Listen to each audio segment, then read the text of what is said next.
한번 따라 하실까요? 마리아가 은혜를 입은 이유. 마리아가 은혜를 입은 이유. 자, 지난주에는 세례 요한의 탄생과 관련하여 아기를 낳을 수 없었던 사가랴와 엘리사 부부에게 천사 가브리엘이 찾아와서 아들을 낳을 것에 대한 예언을 하였습니다. 그 예언 이후에 사가랴는 믿지 못함으로 벙어리가 되었고, 어머니 엘리사벳은 그 뜻을 잘 받아들이고 잉태하고 난 다음에 5달 동안을 어떻게 지냈느냐 하면 숨어 지냈습니다. 광야에서 살아야 할 이 세례 요한의 삶을 복중에서부터 태중에서부터 연습시키고 훈련시킨 지혜로운 여인이 엘리사벳이라고 할 수 있습니다. 오늘은 무대가 바뀌어서 그 세례 요한의 초점이 맞춰 있던 무대가 예수님에게로 갑니다. 즉 예수님의 육신의 어머니가 될 마리아의 임신에 대한 예언을 천사 가브리엘이 하고 있는 겁니다. 세례 요한이 예수님보다 6개월 먼저 와서 예수님의 길을 준비할 것이기 때문에 세례 요한의 이야기가 이제 시작되었다고 한다면 당연히 그 다음의 이야기는 누가 시작되어야 되느냐 하면 예수님의 이야기가 시작되어야 하기 때문에 순차적으로 초점이 옮겨가고 있는 것입니다. 두 이야기의 공통점은 오늘날 한국교회도 마찬가지지만 죄송합니다 우리 장로님들, 한국교회는 그래도 남자들 힘보다는 누구 힘으로 굴러가요? 와, 이거 자랑스럽게 이야기하나요? 남자들이 살살 기분 나쁘려고 그러는데, 어쩔 수 없는 상황들 속에서 여자들의 헌신과 그 여자들의 일함으로 말미암아 굴러갔던 그 이야기 속에 연결점으로 오늘 본문의 이야기를 굳이 한다고 한다면 예수 그리스도의 탄생 속에 뭐 남자들이 뭐 역할을 못했다, 아닙니다. 요셉이 예수님의 육신의 아버지 요셉이 일찍 죽은 건요, 하나님을 대신하여 예수 그리스도를 지키느라고 진액이 다하여 뭐한 거예요? 일찍 죽은 거예요. 사실은 알고 보면 피난 가고 피난 오고 그거 지키느라고 애를 쓰느라고 일찍 죽은 거예요. 그래서 남자들이 공이 없는 건 아니지만 세례 요한의 탄생과 예수님의 탄생에 대한 이야기 속에 누구의 믿음들을 특별히 강조하고 있느냐 하면 여인들의 믿음들을 강조하고 있습니다.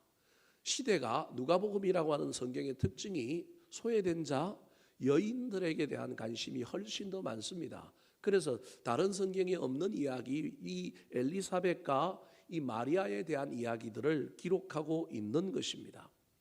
요셉의 이야기도 있지만 마태복음에는 유대 중심의 이야기, 남자 중심의 이야기니까 마태복음은 요셉의 어려움을 드러내고 요셉 중심으로 기록하고 있지만 누가복음은 예수님의 탄생과 관련하여 여자 중심, 마리아 중심으로 기록하고 있습니다.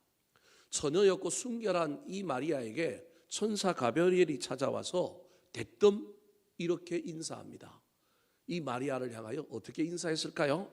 28절 말씀 같이 한번 읽어볼까요? 시작.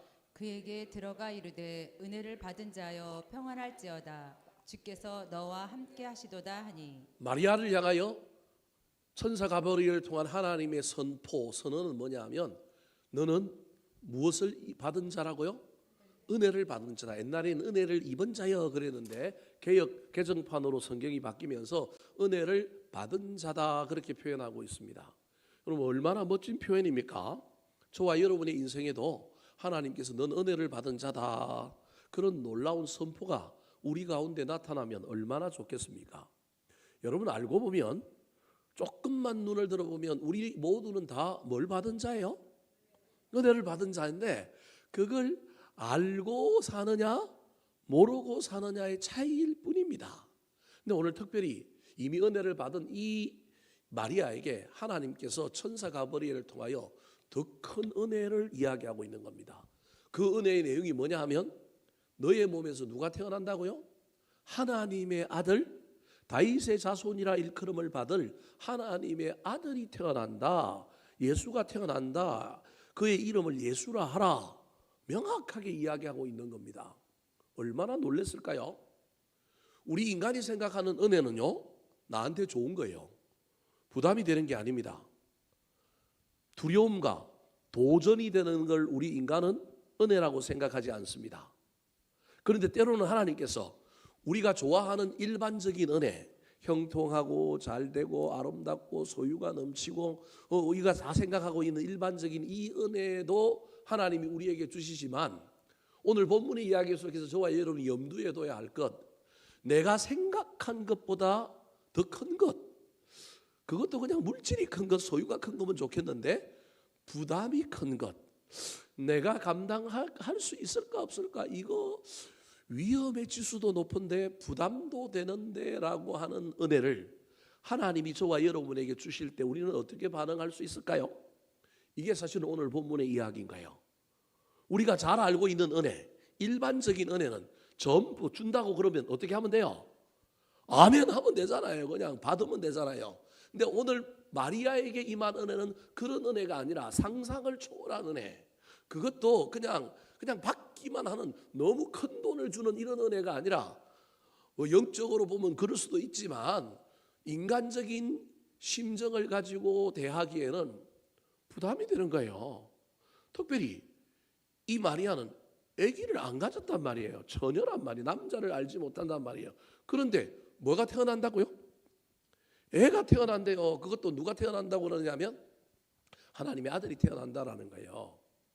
근데 그 하나님의 아들이 또 나중에 고난에 대한 이야기도 오늘 본문에 조금씩 또 보인단 말이에요.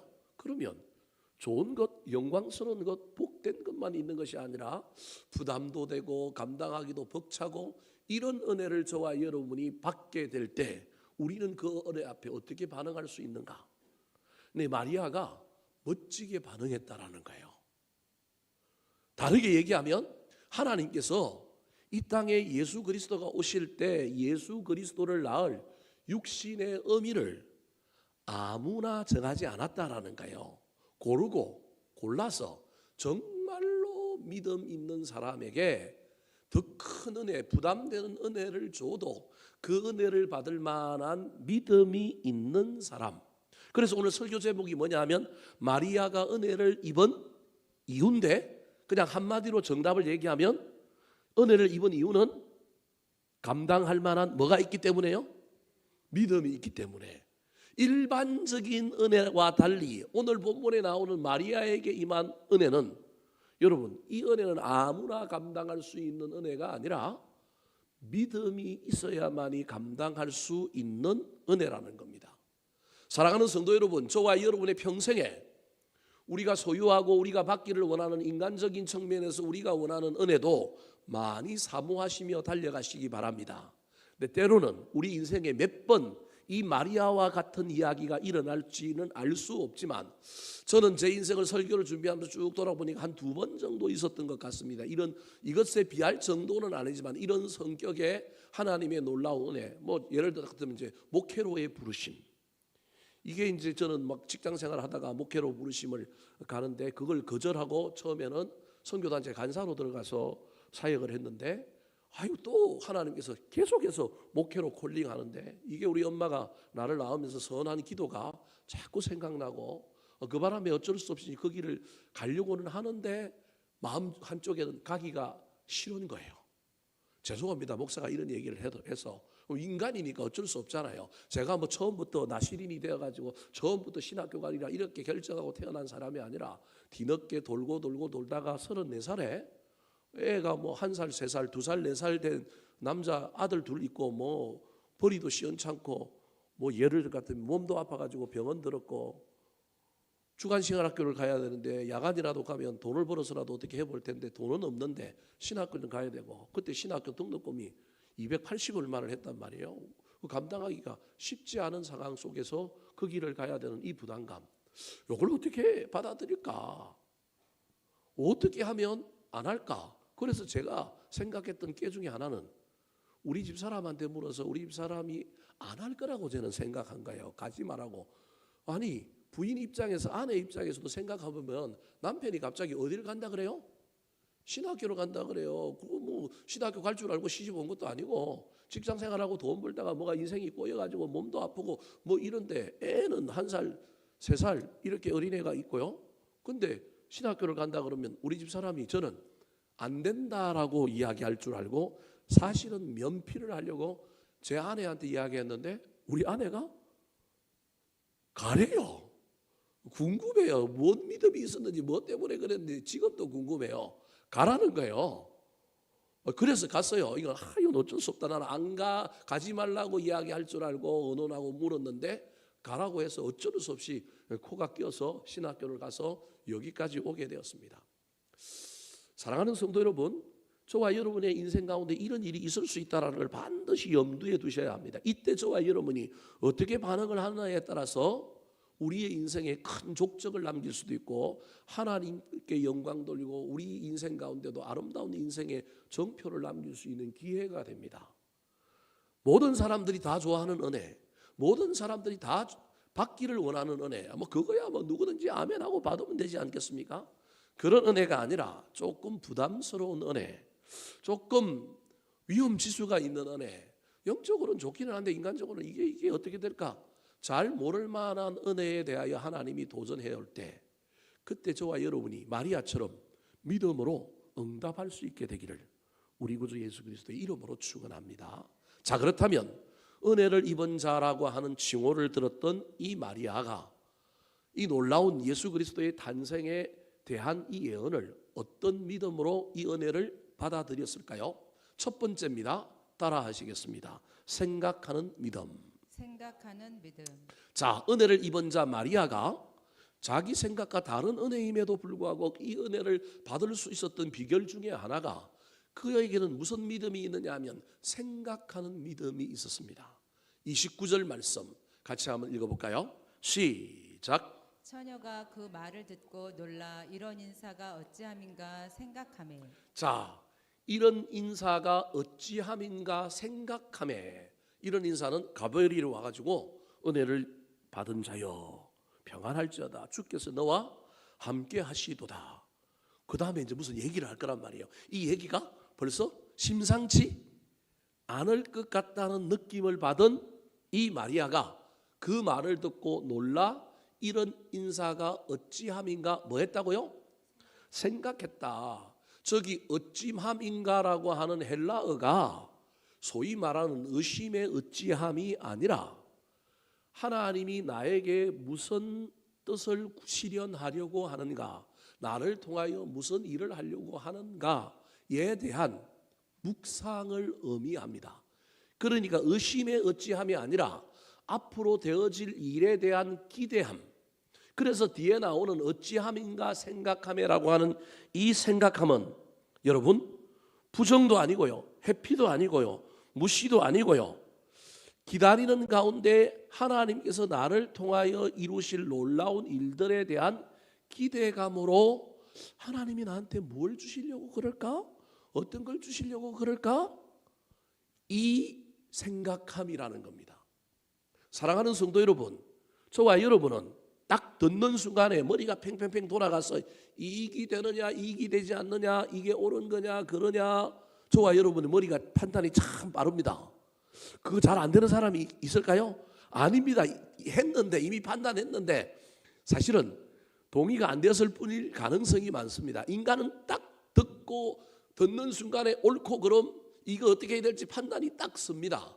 근데 그 판단이 대체로 우리 인간은요, 도전적이거나 긍정적이거나 미래지향적이 아니라 우리는요, 우리의 안위와 나의 이익과 손해와 관련이 되는 측면이 있으면 가능하면 우리는 안전빵으로 생각합니다. 그래서 안 하려고 하고요, 회피하려고 하고요, 도망가려고 하고요. 그래서 남이 부탁이 있는데라고 딱 물어보면 벌써 우리는 머리가 팽팽 돌아갔고, 저와 여러분이 그 부탁을 들어보지도 않고 벌써 부탁이라는 말 속에 우리 마음의 반응은 뭐예요? 긍정이 나오는 사람 있으면 손 한번 들어볼래요? 이게 쉽지 않다니까요. 긍정이 아니라 누가 나한테 이 목사 부탁이 있는데, 그럼 벌써 이 마음이 덜컥 내려앉으면서 도대체 무슨 부탁을 하려고 할까? 염려와 걱정과 이거 안 했으면 좋겠는데, 안 들었으면 좋겠는데. 그래서 어떤 사람은 눈치가 빨라갖고 그 부탁이 뭔지 자기 머리로 탁 한 바퀴 돌려갖고 이미 판단을 해가지고 저게 뭐일 것 같다, 최근에 저 사람이 좀 어떤 어려움이 있으니까 이게 돈 이야기다. 그런데 상대방이 부탁의 내용도 이야기하지 않았는데 벌써 판단이 다 끝나갖고 이 머리가 얼마 빠른지 돈 이야기할 거면 나한테 하지 마라. 이게 우리 인간이요, 부탁이라는 말과 나옴과 동시에 머리가 막 돌아가가지고 벌써 생각은 뭔지까지 이미 전지전능하게 판단을 다 한 거예요. 부탁의 내용까지. 그래가지고 돈 이야기라면 나한테 뭐 하라고요? 하지 말아라고 하고 자리를 벌써 또 어떻게 해요? 일어납니다. 이게 우리 인간이에요. 여러분, 이런 인간의 우리 모습이 신앙적인 측면에도 분명히 동일하게 등장합니다. 그런데 마리아는 그런 성격의 신앙인이 아니라는 거예요. 저 어찌함인가 생각하다라고 할 때 저 생각이 히브리어로는 하가라고 하는 말인데 저건 묵상하다라고 하는 의미입니다. 그러니까요, 어찌함인가 생각할 때 우리가 저 글을 읽고 생각할 때 우리 머릿속에 드는 것은 놀람과 두려움 속에 회피와 무시와 방관과 소홀히 하고자 하는 마음으로 저 본문을 이해할 수 있지만 실제 저 인사를 하고 있는 마리아의 태도는 뭐냐면 무엇을 하시려고 그러지? 기대감, 성숙하고 긍정적이고 능동적이고 미래지향적인 하나님의 뜻을 살펴보는 태도를 가진 여인이 누구냐면 마리아라는 거예요. 여러분, 저와 여러분이 마리아에게 이런 태도를 배웠으면 좋겠습니다. 사람에게 너무 쏟고 사람에게 너무 피해를 많이 입어가지고 사람에게는 잘 안 된다 할지라도 우리 하나님은 신뢰할 만하잖아요. 우리 하나님에 대해서는 저와 여러분이 사람을 대하는 태도와 달리 하나님을 대하는 태도가 사람을 대하는 태도까지 이어지면 좋겠지만 둘 중에 하나를 선택하라고 한다면 하나님을 대하여는 마리아처럼 어찌함인가 생각했으면 좋겠습니다. 고난이 일어나도 그 고난 앞에 짜증내고 분노하고 실망하고 낙심할 것이 아니라 여러분, 미래지향적이고 긍정적인 어찌함인가 생각하는 사람은 하나님이 이 일을 위하여 나한테 뭘 주려고 그러지? 힘은 들지만 이 일 끝에 뭐가 있을까? 여러분, 이게 저 어찌함인가 생각하며라고 하는 태도라는 것입니다. 마리아에게 이런 일이 있기 때문에 청천벽력과 같은 처녀가 애를 낳는다는 이야기를 듣고도 마리아는 나중에 그 모든 이야기 앞에 긍정적으로 반응할 수 있었던 첫 번째는 그는 뭐 하는 사람이냐면 생각하는 사람, 특별히 묵상하는 사람. 그 묵상 속에 그는 주권을 누구한테 온전히 내어주고 있느냐 하면 하나님께 내어줌으로 내 인생에 일어나는 모든 일의 주인은 하나님이시고 우리 하나님은 선하신 분이고 그분은 나를 뭐 하시는 분이냐 하면 사랑하시는 분이라고 하고 생각하기 때문에 어떤 한 순간의 단면을 딱 떼어보면 이게 고난이요, 이게 손해요, 이게 힘든 일이지만 또 다른 시간의 축을 늘려보면 합력하여 선을 이루고 이 일을 계기로 하나님께서 나에게 더 큰 복을 주고 은혜를 줄 것이라고 하는 믿음이 있는 사람은 저 마리아처럼 행동할 수 있다는 사실을 기억했으면 좋겠습니다. 그의 아들이 훗날 메시아가 되어 이스라엘 전국을 돌아다니면서 말씀을 전하고 나중에 십자가도 지게 되지만 여러분, 이 마리아가 얼마나 의연하고 얼마나 여러분 성숙한 사람인지 십자가 아래도 있을 뿐만 아니라 그 이후에 이 아들이 성천하고 교회가 만들어지는데도 이 마리아가 계속해서 초대교회의 치주와 같이 그 모든 일을 감당하는 이 모든 역사는 사실은 오늘 보면 이 처녀 때 어찌함인가 생각하는 이 태도에서부터 잉태되고 배양되고 자라고 성장했다고 하는 사실을 기억하셨으면 좋겠습니다. 마귀는 저와 여러분의 생각을 왜곡하기를 원합니다. 마귀는 저와 여러분의 생각을 부정적으로 만들기를 원합니다. 겁내게 만들고요, 두렵게 만들고요, 소심하게 만들고요, 긍정적이지 않고 저와 여러분의 삶을 부정적으로 만듭니다. 제가 목회해 보니까 정말로 느껴지더라고요. 목사는 결정해야 되는 사람이고 목사는 이거 판단해야 되는 사람이고 목사는 뭘 보여주고 가자고 얘기해야 되는 사람인데 이 목사가 속이 변댕이만 하면 이게 골치 아픈 거예요. 너무 또 통이 커가지고 막 일도 너무 벌려도 문제이긴 하지만 그래도 품이 넓어야 되는데 젊은 시절에 제 목회를 되돌아보면서 야, 내가 어떻게 그렇게 품이 적었을까? 요즘은 우리 집 사람이 저보다 품이 더 커가지고요 맨날 저한테 막 저를 완전 좀생이 취급하면서요 때로는 저한테 막 목사가 품이 커야 된다고 저한테 얼마나 얘기하는지 모릅니다. 그럴 때마다 제가 머리를 탁 긁으면서 옛날 생각 나면서 옛날 같아도 한판 붙을 텐데 요즘은 안 붙습니다. 안 붙어야만이 제가 품이 무슨 사람이 되는 거예요? 큰 사람이 되리라. 그 마음 가지고 살아갑니다. 사랑하는 성도 여러분, 마리아에게 있었던 이 어찌함인가 생각하는 것이 의심의 이야기가 아니라 긍정적이고 순종적이고 미래지향적인, 하나님이 도대체 나한테 무슨 일을 행하시려고, 또 어떤 흥미진진한 일을 행하시려고 나한테 찾아와서 가브리엘 천사를 보내어 이런 인사를 하는가, 이런 긍정이 저와 여러분에게도 넘쳐 흐르게 되기를 예수님의 이름으로 축원합니다. 두 번째, 마리아가 은혜를 입은 이유는 감당할 만한 믿음이 있었는데, 어떤 믿음이 있었기에 그랬을까요? 따라 하시겠습니다. 순결한 믿음. 순결한 믿음. 실력보다 하나님께는 거룩이 능력입니다. 하나님은 거룩한 사람을 깨끗한 그릇을 들어서 쓰십니다. 육신의 예수님의 어머니를 찾을 때 수도 없이 많은 사람들을 살펴보고 그 중에 택한 여인이 누구냐 하면 마리아였습니다. 왜? 마리아가 거룩한 순결한 여인이었기 때문에 그렇습니다. 오늘 본문 29절에 보면 마리아를 소개하면서 처녀라고 하는 말을 두 번이나 쓰고 있습니다. 같이 한번 읽어볼까요? 시작. 다윗의 자손 요셉이라 하는 사람과 약혼한 처녀에게 이르니 그 처녀의 이름은 마리아라. 그 처녀 두 번이나 이야기하고 있는 겁니다. 왜 이렇게 이야기할까요?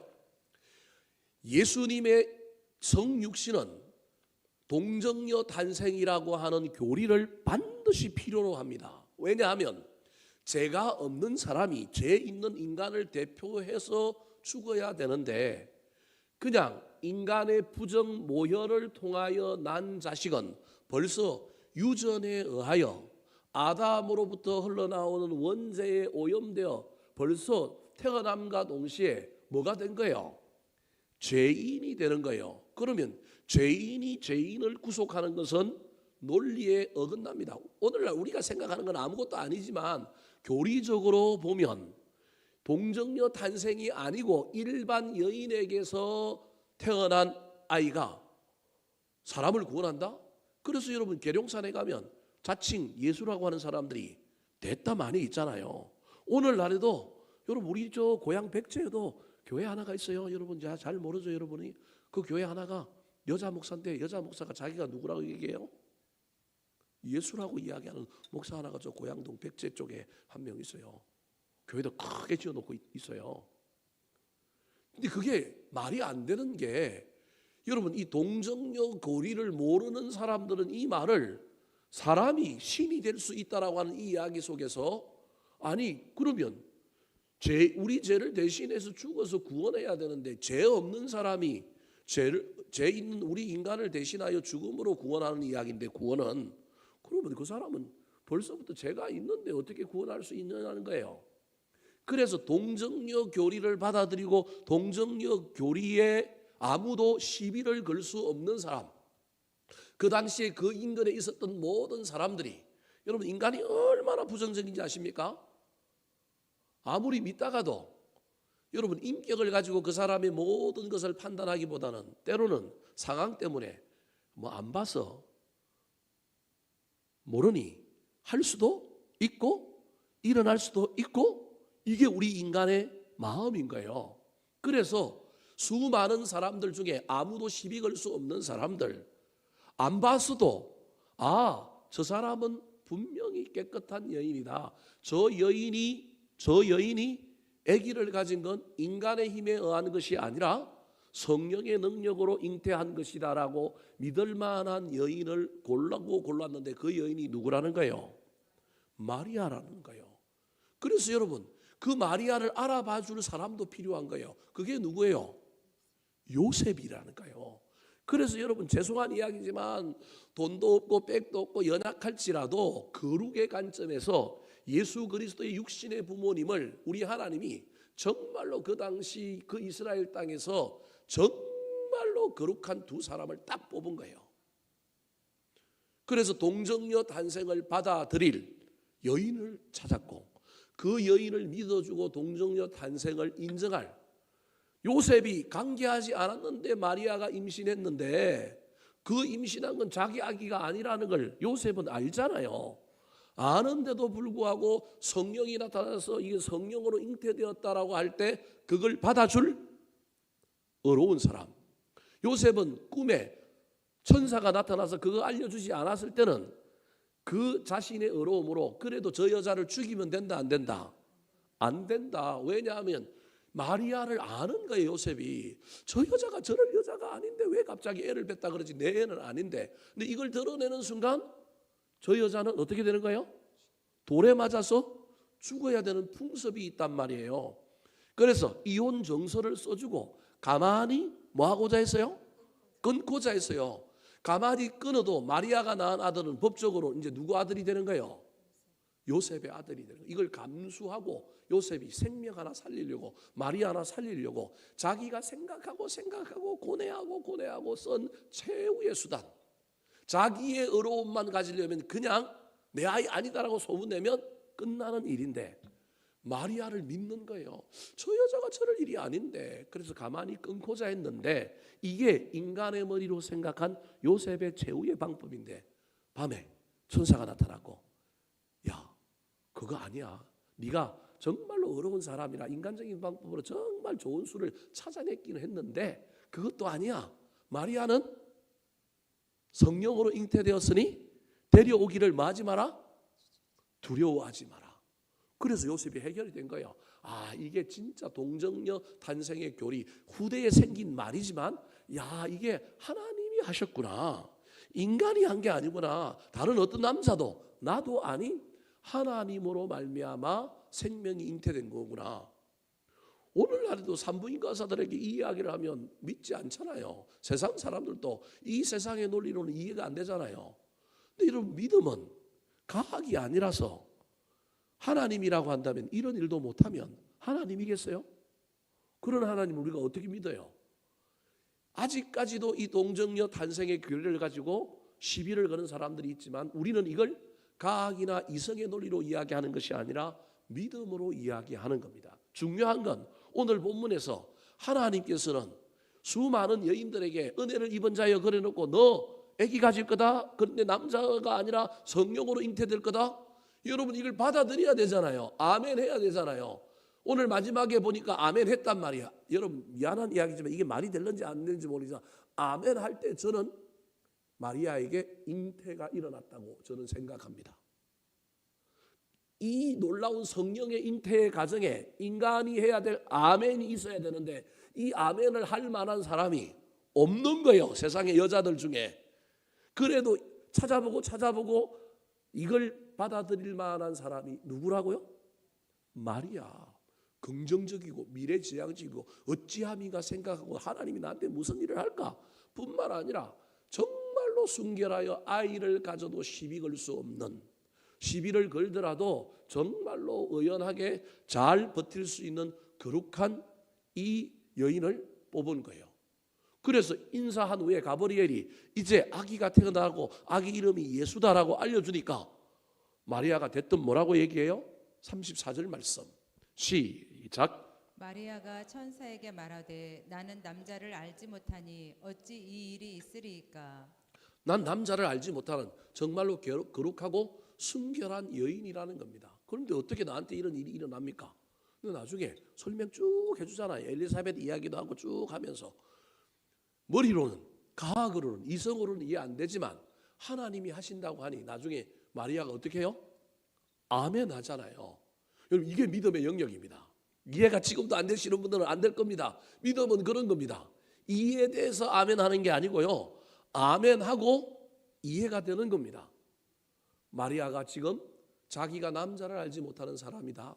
천사도 가브리엘도 처녀다라고 이야기하는 이 이야기 속에 이 마리아가 이 놀라운 은혜를 입고 하나님께 선택을 받은 이유는 그에게 거룩한 믿음이 있었다라고 하는 사실을 기억하여 우리의 삶에도 능력도 있어야 되고 열심도 있어야 되지만 때로는 그것이 좀 모자라도 거룩한 곳에 하나님이 역사하고 하나님이 일하시면 더 큰 능력이 나타날 수 있다는 사실을 기억하여 거룩에 힘쓰는 저와 여러분 되기를 예수님의 이름으로 축원합니다. 세 번째입니다. 은혜를 입은 마리아 감당할 만한 믿음이 있었기 때문에 동정녀의 몸에서 예수님이 탄생하는 이 놀라운 은혜를 천사 가브리엘이 이야기해도 아멘으로 받았는데 이 마리아에게 이런 믿음이 있었습니다. 따라 하시겠습니다. 하나님께 묻는 믿음. 하나님께 묻는 믿음. 자, 34절 다시 한번 읽어볼까요? 시작. 마리아가 천사에게 말하되 나는 남자를 알지 못하니 어찌 이 일이 있으리이까. 자, 아까도 어찌라고 하는 단어가 나왔습니다. 근데 오늘 본문에도 또 어떤 단어가 나와요? 어찌라고. 아까는 어찌함인가라고, 어찌함인가 생각하며, 또 어찌 이 일이 있으리이까. 여러분, 다 부정적으로 해석할 일이 아니에요. 의심의 어찌가 아니라 긍정적인 어찌예요. 아까도 어찌함인가 생각할 때 하나님도 나한테 어떻게 하려고 하시지? 무슨 일을 하려고 하시지? 이런 긍정적인 거고요. 지금도 이 어찌가 의심의 어찌가 아니라 긍정의 어찌입니다. 지금 마리아가 뭐라고 얘기하고 있냐면, 아니 나는 남자를 알지 못하는데 남자를 알지 못하고 어떻게 임신할 수 있습니까? 의심이 아니라 어떤 방법으로 하시겠습니까? 도대체 어떻게 이 일이 가능합니까? 라고 하는 의심이 아니라 어떻게 이 일을 이루실 것입니까? 호기심과 궁금함으로 하나님께 뭐하고 있는 거예요? 묻고 있는 거예요. 이게 어찌 이 일이 있으리까? 못 믿겠습니다가 아니고 주님이 하신다고 하니 믿는데 궁금합니다, 이 말인 거예요. 사랑하는 성도 여러분, 하나님의 응답이 세밀하게 오면 얼마나 좋겠어요. 몇 년, 몇 월, 며칠에 어디 가면 누굴 만날 거다. 저하고 같은 교회 부목사 생활을 같은 시기에는 안 했고 좀 선배로 일찍 하다가 담임 목회를 나갔던 분인데, 이분이 목회가 안 되고 그러니 늘 기도원에 가서 기도하고 저 북한산에 가서 기도하고 일양산에 가서 기도하다가 신비한 체험을 하게 됐어요. 그러더니만 갑자기 교회를 사임했어요. 우리가 깜짝 놀래가지고 찾아가서, 아니 목사님 왜 갑자기 교회를 사임했습니까? 그랬더니 자기가 기도하는 가운데 하나님이 갑자기 명륜동으로 가서 목회해라 그랬대요. 우리가 좀 어이가 없어가지고 정말요 그랬더니 이분이 정말로 확신에 차가지고 얘기를 하는 거예요. 확신에 차가지고 우리가 그분이 얼마나 착한 분이고 선한 분이고 얼마나 진지한 분이고 막 초월적이고 막 신비주의에 빠져 있는 분이 아니라는 걸 알거든요. 그러니까 처음에는 우리도 못 믿었는데 이분이 딱 사임을 하고 난 다음에 명륜동으로 가서 목회라고 하나님의 음성을 듣고 교회를 갑자기 사임해버리고 돈도 하나도 없어요. 이분이 갈릴리 농원이라고 하는 저 파주에 가면 여러분 장로님이 하시는 그 장로님이 하는 교회에 담임으로 있었어요. 대우도 참 잘해줬어요. 그 장로님이 갈릴리 농원 장로님이 옛날에 우리 노회장도 하셨던 분인데 월급도 많이 주고요, 차도 사주고요. 교인은 얼마 안 돼도 저 그 파주 탄현면에 삼성교회라고 하는 교회 담임으로 있었는데 그 갈릴리 장로님이 얼마나 잘 해주었는지 몰라요. 그래서 목회도 편안하게 했어요. 교회가 크지는 않았지만 그런대로 그 지역에서 교회도 잘하고 있는데 갑자기 하나님의 음성을 듣고 어디로 간대요? 명륜동으로 간대요. 장로님이 놀래갖고 막 붙잡았어요. 1년 쉬어라. 유학도 보내줄게. 성지순례도 갔다 오고 어디도 갔다 오고 여행도 좀 갔다 오고 1년 좀 쉬고 다시 하자. 자기를 싫어해서 그런 줄 알고 장로님이 막 꼬셨어요. 그런데도 이 목사님이 장로님한테, 장로님 그게 아니고요, 하나님이 내 마음을 강건해가지고 나를 어쩔 수 없이 어디로 가라고 한다고요? 명륜동으로 가라고 한다는 거예요. 그래가지고 그 장로님이 너무 섭섭한 거예요. 그래서 이제 나중에 도와주긴 했지만 나갈 때 하나도 교회가 안 도와줬어요. 갑자기 나간다 그러니까. 그런데도 이분은 기쁜 마음으로요, 자기 가지고 있는 돈 3천만 원 가지고 명륜동에 가가지고 목회를 했어요. 목회가 잘 됐어요. 청년 대학생 선교를 해라 그래갖고 성대 애들 사랑방처럼 막 했는데요. 또 하나님이 한 명륜동에서 한 130-40명 모였는데 또 하나님이 갑자기 너 교회를 그만두고 또 어디로 가라고 그랬느냐 하면요, 저 남양주 저 오남리 저 진건이라고 하는데 보면 오남리 그 오남 저수지 있는데 거기 가서 또 저수지에서 네가 노숙 전도를 또 하라고 또 명령을 했대요. 우리가 미치겠는 거예요. 왜 교회 잘 되고 있는데 그러냐고요. 이제 뭐 여러 가지 이야기인데 다 시간상 끊고요. 지금 그분이 어디 와 있느냐면 우리 저 대곡역 넘어가는 고가 있잖아요. 고가 밑에 보면 감미옥이라고 하는 음식점 하나 있죠. 그 옆에 작은 상가에 최근에 왔어요. 저한테 전화가 왔길래 동생 나 이쪽으로 왔어. 그래요. 왜 이쪽으로 오셨습니까? 그러니까 하나님이 또 어디로 가라고 했다고요? 또 이쪽으로 가라고 했대요. 이제 물어봤어요. 그러면 이쪽에 와서 뭐 하라고 그러던가요? 그랬더니 이번에는 일반 성도들을 상대로 목회하지 말고 네가 기도할 때마다 시마다 때마다 내가 너를 어디 가라고 할 텐데 거기 갔을 때 딱 네가 만나는 그 사람에게 뭘 전하라고요? 복음을 전하라는 거예요. 목사님 생계는 어떻게 하십니까? 그랬더니 걱정 안 한대요. 생계 때문에 고민하고 있으면 하나님이 어느 날 갑자기 너 어디 찾아가라 그러면 어디 찾아가면 신기하게 또 준비된 사람이 예비된 사람이 있어가지고 아이고 목사님 오셨습니까? 이런데요. 아니 왜 하나님은 나한테 그런 말을 안 하실까? 이 목사님에게만 이야기하고 사모님을 엊그제 만났는데요. 사모님이 막 마음이 너무 상심돼가지고 조금 안정되면 어디로 가라는 거예요? 가라고 그러는 거예요. 그래서 사모님도 또 목사님 따라서 이리저리 다니는 거예요.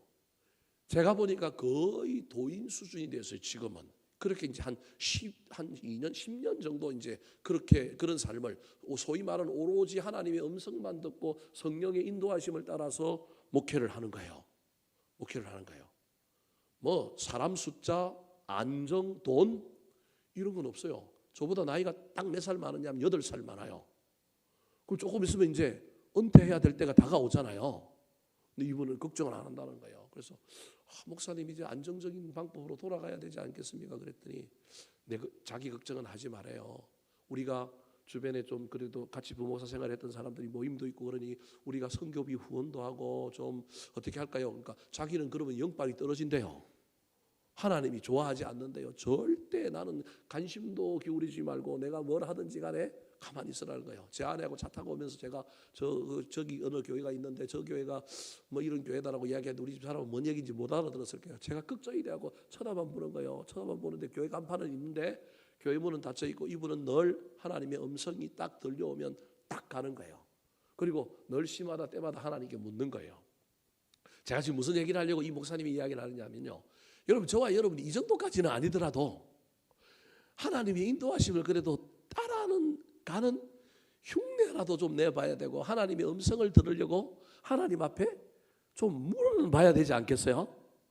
우리는 묻지 않고 우리 마음대로 이성적으로 판단하고 결정하고 자연스럽게 열려진 길 되어지는 일들을 다 우리 하나님이 우리에게 해주시는 일이라고 그냥 우리 스스로 판단하고 결정하고 갈 때가 얼마나 많은지 모릅니다. 이 목사님처럼 이렇게까지는 저는 할 자신도 없고 저는 그 정도까지는 안 됐으면 좋겠어요. 제 개인적인 마음으로는 그 목사님 쳐다보면 저는 막 마음이 막 힘들어요. 어떻게 저렇게 사실까? 근데 이분은요 너무 착하시고 정말로 소위 말하는 무소유고 정말로 이분은 막 그렇게 살아요. 목소리는 얼마나 좋은지 뭐 성악을 해가지고 찬양하면요 쩌렁쩌렁해요. 그래서 저희들이 부목사 할 때 담임 목사님이 사회 잘못 본다고 사회도 톤이 있어야 되는데 톤 목소리 뭐 이런 거 뭐 사도신경 할 때 뭐 이런 거 해야 되는데 그거 제일 잘하시는 분이 그 목사님이라고 그 목사님한테 가서 배워오라고 막 할 정도로 맨날 그렇게 얘기하셨던 분인데 그분이 지금 그렇게 산단 말이에요. 오늘 본문에 마리아가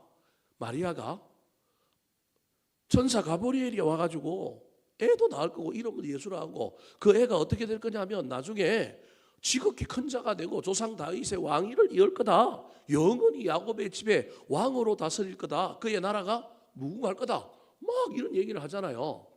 그러면 덜컥 겁이 나지 않을까요? 그런데 지금 마리아는 받아들이고 있는 거예요. 저 이야기 속에 나는 남자를 알지 못하니 어찌 이 일이 있으리까? 한글 번역으로는 이게 의심으로 안 될 일을 얘기하십니까? 우리는 이렇게 해석되지만 헬라어 어문에 의하면 이미 받아들이고 그런데 문제는 내가 남자를 알지 못하여 애를 못 낳는데 도대체 어떻게 해서 이런 일이 일어날 수 있습니까? 나한테 좀 알려주시면 좋겠습니다. 그래서 알려주는 이야기가 35절부터 나오는 천사의 이야기지 않습니까? 하나님의 능력이면 된다 뿐만 아니라 네 친족 엘리사벳도 애를 못 가졌는데 뭐 했다? 애도 애를 가졌다? 그리고 37절에 가면 대저 하나님의 모든 말씀은 능하심이 능치 못하심이 없다? 그러니까 나중에 뭐라고 얘기해요?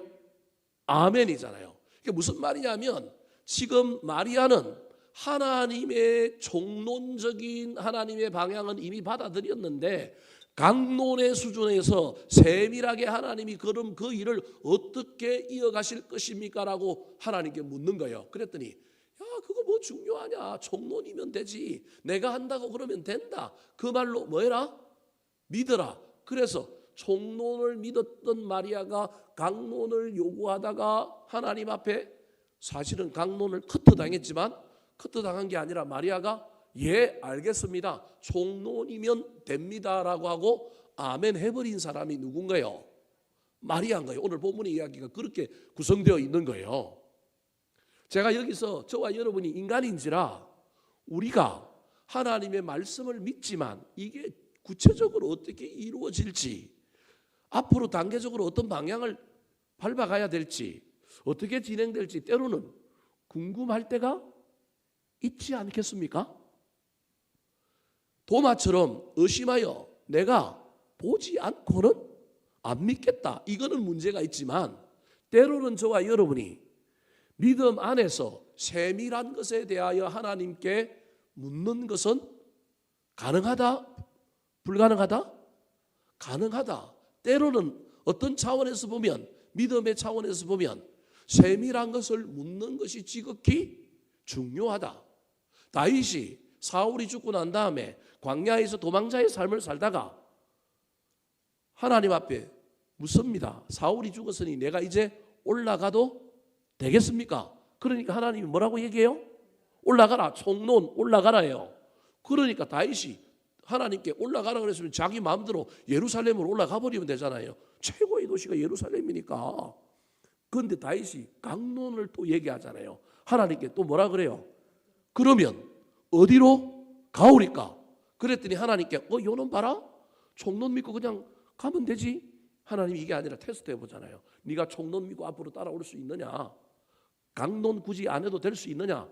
그러면 강론을 한번 테스트를 해보는 거예요. 어디로 가라고요? 헤브론으로 가라는 거예요. 가지 말아야 할 곳, 가서는 안 되는 곳인데 하나님 가라 그러는 거예요. 뭐 하는지 보려고, 순종하는지 보려고. 거기서 갈렙의 믿음의 유산 이런 걸 보고 배우고 오라고 이곳을 가라는 거예요. 아브라함이 그 헤브론에서 오랫동안 살았잖아요. 믿음의 유서가 깊은 곳, 갈렙이 이 산지를 내게 주소 했던 그곳, 그 믿음의 정서, 믿음의 유산이 흐르는 곳에서 내가 하나님의 무슨 말씀이든지 따르겠습니다. 때로는 총론만으로도 따르고, 때로는 내가 강론 이야기했는데도 하나님이 이렇게 내 생각과 다른 데로 가라고 해도 나는 가겠습니다라고 하는 순종을 배우는 배움터가 된 곳이 어디냐면 헤브론인 거예요. 사랑하는 성도 여러분, 저와 여러분의 큰 믿음, 총론은 흔들리지 말았으면 좋겠습니다.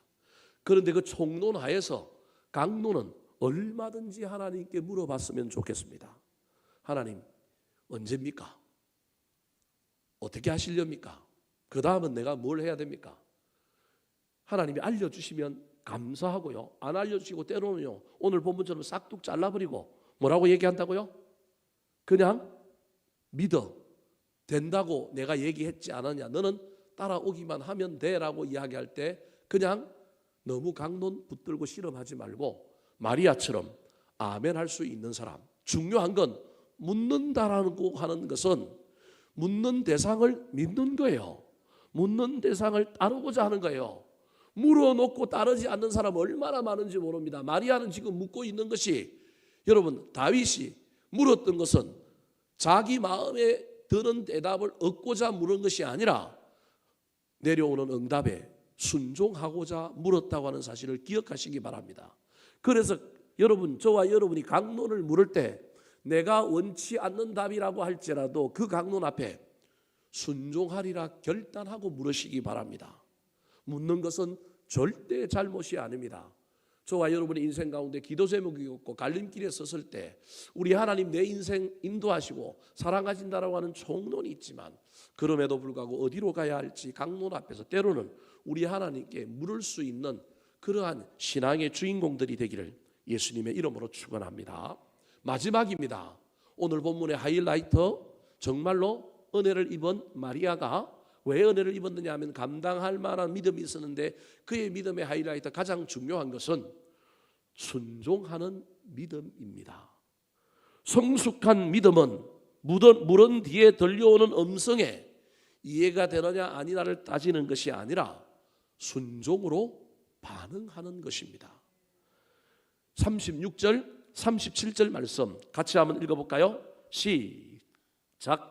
보라, 내 친족 엘리사벳도 늙어서 아들을 배웠느니라. 본래 임신하지 못한다고 알려지니까 이미 6달이 되었나니 대저 하나님의 모든 말씀은 능하지 못하심이 없느니라. 자, 36절 37절을 읽기 전에 화면에 안 나올 거예요. 우리 35절 성경책을 보고 한번 읽어볼까요? 35절 시작. 지극히 높으신 이의 능력이 너를 덮으시리니 이러므로 나실 바 거룩한 이는 하나님의 아들이라 일컬어지리라. 여러분 마리아의 동정녀 잉태를 우리는 그냥 건너뛰기도 하고요. 이게 구체적으로 어떻게 일어났을까로 저와 여러분 생각을 안 해요. 근데 여러분 35절을 잘 보세요. 35절이 물었잖아요. 내가 남자를 모르는데 어떻게 임신합니까? 임신할 수 있는 방법을 알려주십시오. 궁금합니다. 이 대답에 천사가 대답해 주는 거예요. 성령이 내게 뭐 하시고? 임하시고 지극히 높으신 이의 능력이 너를 덮으시리니. 이게 성령의 잉태예요.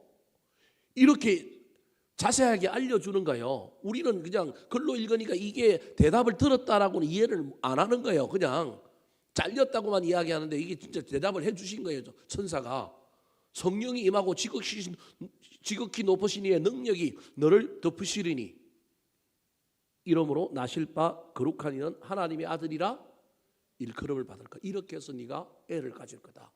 남자의 손을 타는 게 아니고 성령으로 네가 잉태될 거라고 알아해 주는 거예요. 방법을 알려줬다니까요. 그래도 이해가 안 되니까 다시 총론으로 돌아가는 거예요. 여러분 이해가 안 될 때는 총론으로 돌아가야 돼요. 강론이 이해가 안 되면 총론으로 돌아가서 하나님이라면 할 수 있다. 이해가 아니라 믿음으로 가야 되는 거예요. 그 믿음의 예를 들기 하여 이제 36절 37절 보여주실까요? 보라, 내 친족 엘리사벳도 늙어서 아들을 뭐 했다고요? 배웠다, 가졌다. 못 가진다 그랬는데 임신해갖고 지금 몇 달이 되었다? 6달이 되었다. 대저 하나님의 모든 말씀은 능하지 못하심이 없느니라. 이게 총론이잖아요. 강론으로 이해 안 될 때는 총론으로 돌아가서 믿음으로 밀고 나가는 거예요. 이 이야기를 하는 거예요. 그래서 여러분 마리아는 정확하게 해석이 안 됐어요. 정확하게 이해가 안 됐다니까요. 하나님이 성령으로 잉태케 하신다라고 하는 믿음은 있지만 자기가 궁금했던 게 해소가 안 됐다니까요.